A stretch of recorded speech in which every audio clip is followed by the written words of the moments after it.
Kazansky Vokzal. I'm about to take a little day trip to a small town. It was once the de facto border between the Principality of Moscow and the Steppe Nomads, the Golden Horde. So come with me and let's see if we can see in the little city or the little town of Kolomna.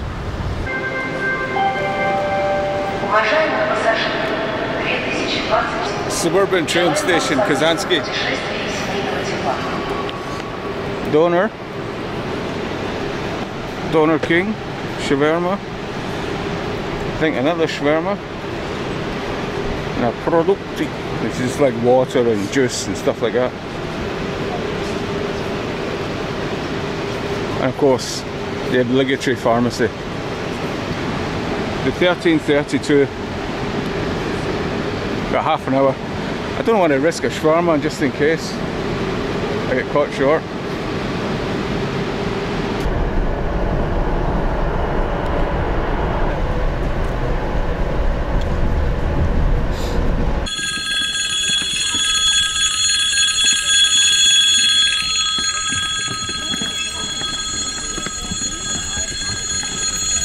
So we're about 2 hours southeast of Moscow,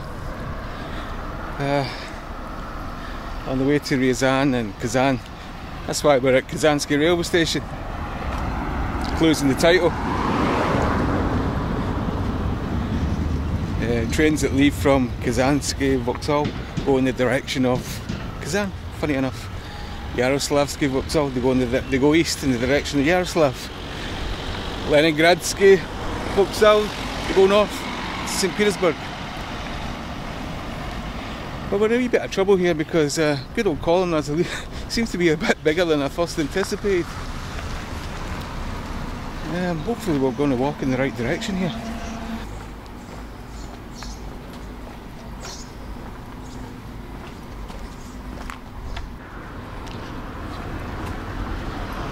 I'll be honest, things are looking a wee bit worse for wear. Do a wee spruce up. It's not too bad. You're pretty much guaranteed parks and gardens just about everywhere you go in Russia. Cracking idea. Trees give you a bit of protection for the sun. Well. Looks like we've got ourselves a Kremlin.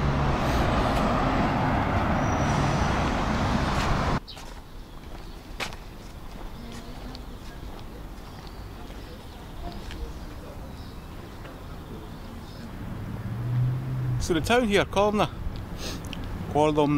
So the town of Kolomna was founded roughly about 1150.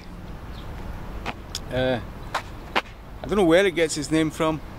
It might get its name from the old word for bend in the river, I'm not sure, because it was located on a sharp bend in the Moskva River. Also, the back end of Kolomna down there is where the Moskva River meets the river Oka. But the Kremlin here is on the Moskva River. And it's red brick, the same as the Kremlin in Moscow. Same kind of towers. And it was built shortly after the one in Moscow. Unfortunately, there's not much left of the walls. There's a couple of towers and maybe a gate or something. I need to find that, but at the moment, yeah, it looked nice. Apparently it was built not long after the Moscow Kremlin, and by, I wouldn't say the same people, but kind of the same architect, engineers. Basically, this was thrown up in about 6 years because I'm guessing that all the problems and difficulties they encountered building the Moscow Kremlin, they'd worked out a solution up there and transferred it down here so they didn't make the same mistakes twice. But there seems to be a lot of just residential properties inside. I guess where the 16th century big shots lived. Apparently a lot of the walls were cannibalised and used for other building projects. They just came along and took the bricks from the walls and built other stuff with it. Yeah, that might get you a better idea of the scale of it. See the scale of it now? It's quite big.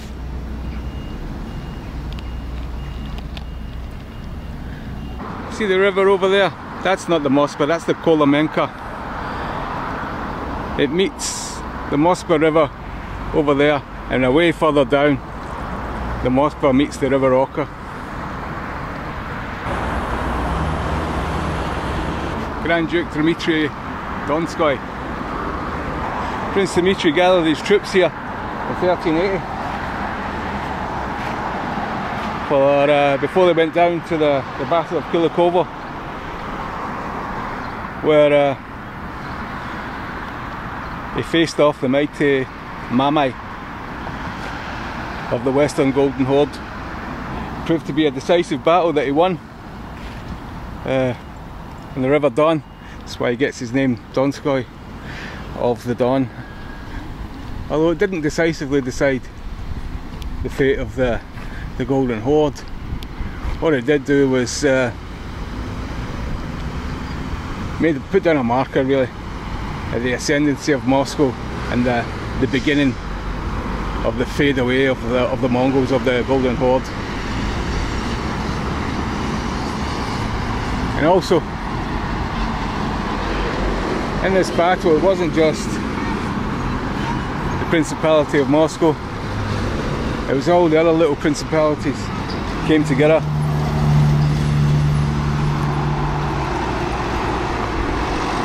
And they fought under Prince Dmitry. That might be Sergei Savradinich getting blessed, or sorry, blessing Prince Dmitry before the battle. Yeah, basically, it was the beginning of Russian statehood, where all these little principalities started to merge and have a Russian identity. Obviously there was Novgorod and there's Kiev, but this was Moscow. The ascendancy of Moscow began. Prince Dmitry's victory, it would basically allow Moscow to strengthen the claim that it was the top dog. It was going to be more ascendant than the other principalities, and it would ultimately become the centre of a centralised Russian state, a Russian identity. And it ended the sort of fragmentation of the Russian people, because they had a reason to come together and unify.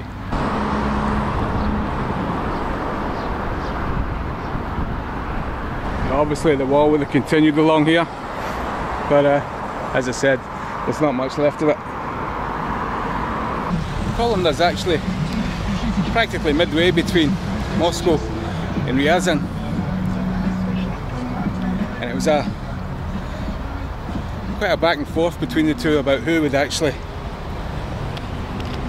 gain control of Kolomna. And Kolomna was the first place to be incorporated into the ever-growing Principality of Moscow. It was Tsar Basil III that ordered this to be built, or rebuilt, because before it was just a wooden structure. Yeah, it does look like the one in Moscow, like, albeit kind of smaller version. But again, inside the Kremlin, it's hard to know what's what. It just seems to be like 100 museums kicking around, and I've had a look and they just don't seem that interesting to me, so I'm not going to bother getting in any. And I really don't know just how relevant all this stuff. I think there's a museum of Russian photography in here, but what the hell, what's the relevance? Oh, they need water, water, come on, get out of your can, whoever it is.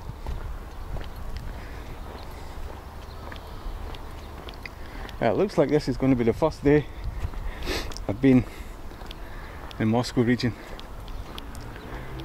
where I haven't had an afternoon shower. Caught without a rain jacket, as usual.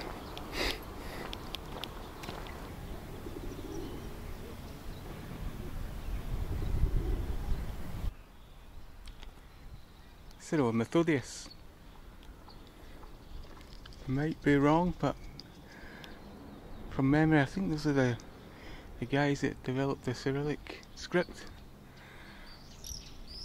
Maybe I'm wrong. You can see the river down there. There's another golden spires. That's the bishop's house. You see some bell tower? Yeah, Cathedral of the Ascension inside Kolomna, Kremlin. It's quite something. Yeah, the iconostasis is really lovely in there.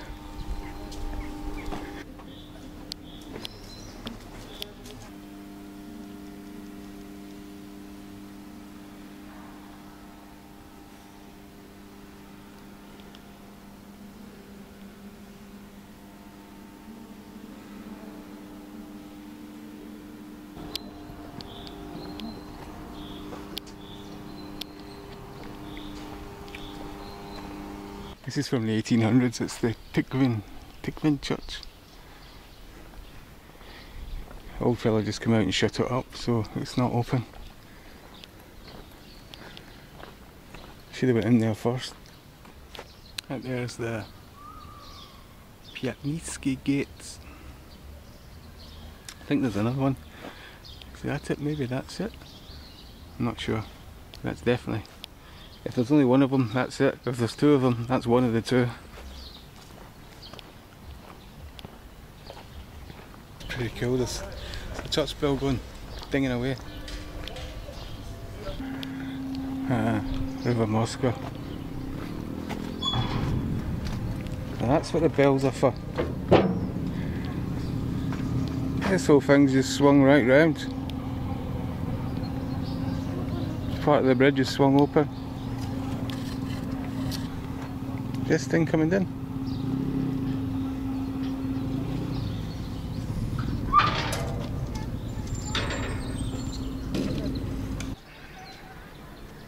It's Moscow. And you can see this old Kremlin site. It's built on an artificial mound. It's all earthworks, it's all been dug out and stacked up to provide a extra fortification for the Kremlin. The reason why is back in the day this was part of the Great Abatis Line, which went on for hundreds of kilometres, and it kind of marked the boundaries of the Principality of Moscow.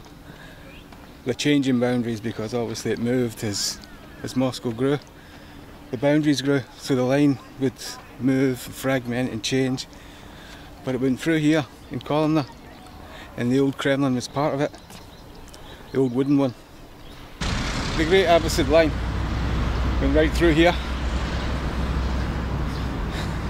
What's that, I hear you ask? Wait. I'm going to have to get some water. It's 27 degrees. I've been strolling around here for hours. Back in a minute. I need to get fully hydrated. You know, this Kremlin used to have 17 towers. Four towers at the gates. Only 7 towers and 2 parts of the wall have survived. So the Bolshaya Zasechnaya Cherta, or Great Abatis border, it's just like a chain of fortifications. You can imagine this was all wood round here. This would be the citadel, but leading on from that there would be what's known as an abatis, which is a military term for field fortifications. Not particularly improvised, but like a well-known way of creating a border or a protection. Just the way like the Great Wall of China was, or the Roman walls. there's Roman walls in Britain. You've obviously heard of Hadrian's Wall, or maybe you've not, but it's Hadrian's Wall in Britain. There's another one further north called the Antonine Wall, which is, it's not really a wall, it's just like a big mound of earth, and on top of that they would put trees and bushes, and you know, just to make like a statement and a border, and just to maybe awkward to pass through. Now, the Russians done it a wee bit differently. They just made they cut down trees and they arranged them in a sort of a pattern like that and that and that. Spiky end out, so as to discourage the raids from the Crimean Nogais and all the other steppe nomads. And the barricade would be trees, but it would be fortified with, you know, ditches and earthworks. There would be gates and watchtowers, as you would expect from a border or a defensive fortification. You can imagine it would go on and on and on, then it would stop for a river, it would go on again, then it would stop for a lake, then it would go on again, then it would be a little town, so there would be a Kremlin, then it would go on again, and there'd be a swamp, and it would go on again. It would go on for hundreds of kilometres. It's a fair old bit of work. And the width of the abatis could be anything up to 100 metres. And if it was in a particularly sort of hot spot or a dangerous area or a dodgy area, it could be doubled up. You could have one line there and you could have another line behind it and then another line behind that, even trebled up, depending on the location.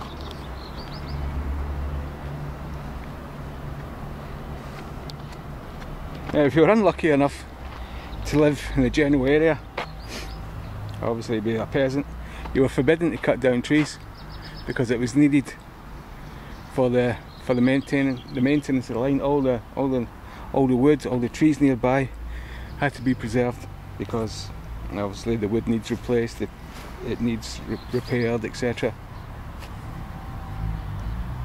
And you were required to spend like a fair bit of your time supporting and renewing the fortifications. After the summer, you got your line here, and then all the grassland here was put to the torch, so that raiders had nothing to fodder. There would be no place for food to hide, like you know, animals. They had to go further afield, so it was bare. Plus, you could see everyone coming.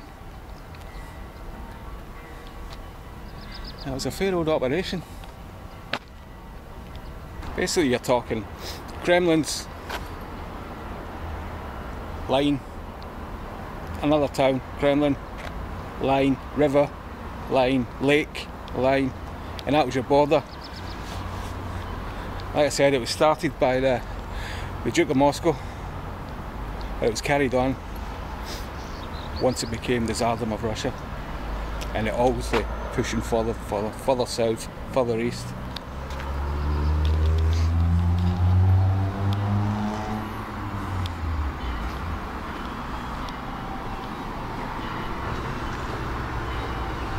Hardly a spectacular thing like the Great Wall of China is. Serves the exact same purpose. Like Hadrian's Wall, serves the exact same purpose. Now there's talk about Kolomna being part of the Golden Ring of Russia, which I can see why, but geographically it just doesn't fit. The Golden Ring's like to the east and to the north, but this is southeast. It's miles away from all the other places, from our little ring. So nah, I don't think so. Plus the other towns are all kind of spiritual. This is a very significant place, thanks to him. But now I would say leave it out of the Golden Ring of Russia. But it's still a fantastic place. It would just seem out of place to me. But it's singly, its most important thing is for when that guy got all these troops, and not just his own troops from all over. Said, you might be from Tver, you might be from wherever, you might be from here, you might be from there, but we're all Russian. And that guy over there's a Tatar, Mongol. He's the real enemy.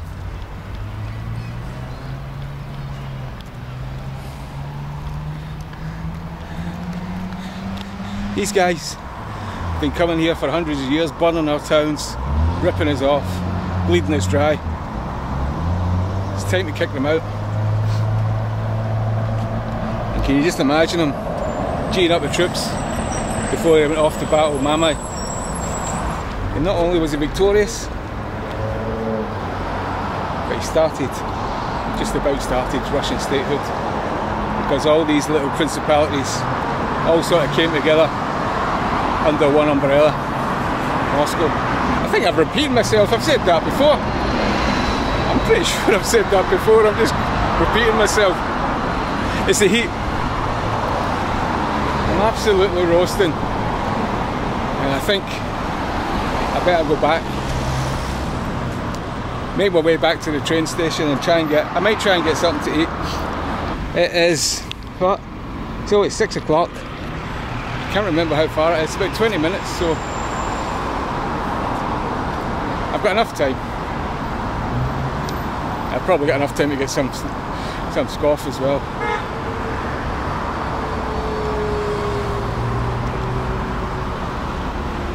So that was a trip to Kolomna. Hope you found it enjoyable. I did. I certainly did.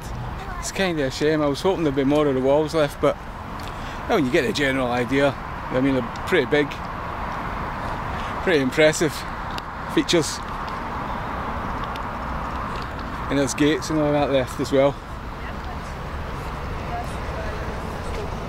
So in that respect, it's not disappointing at all. Really enjoyed it.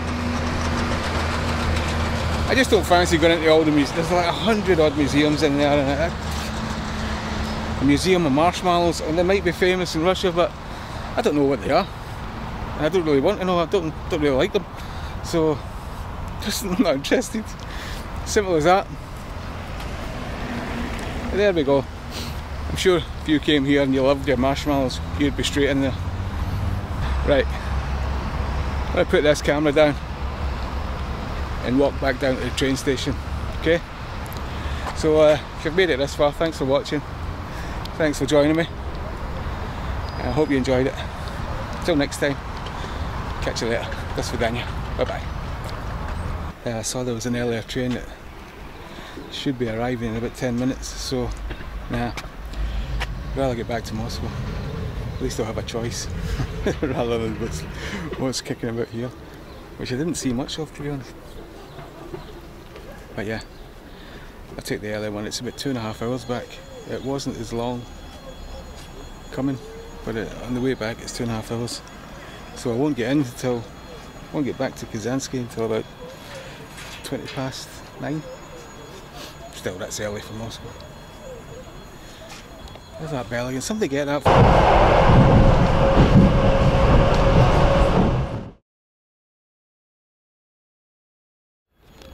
The amount of freight trains is scary. Oof.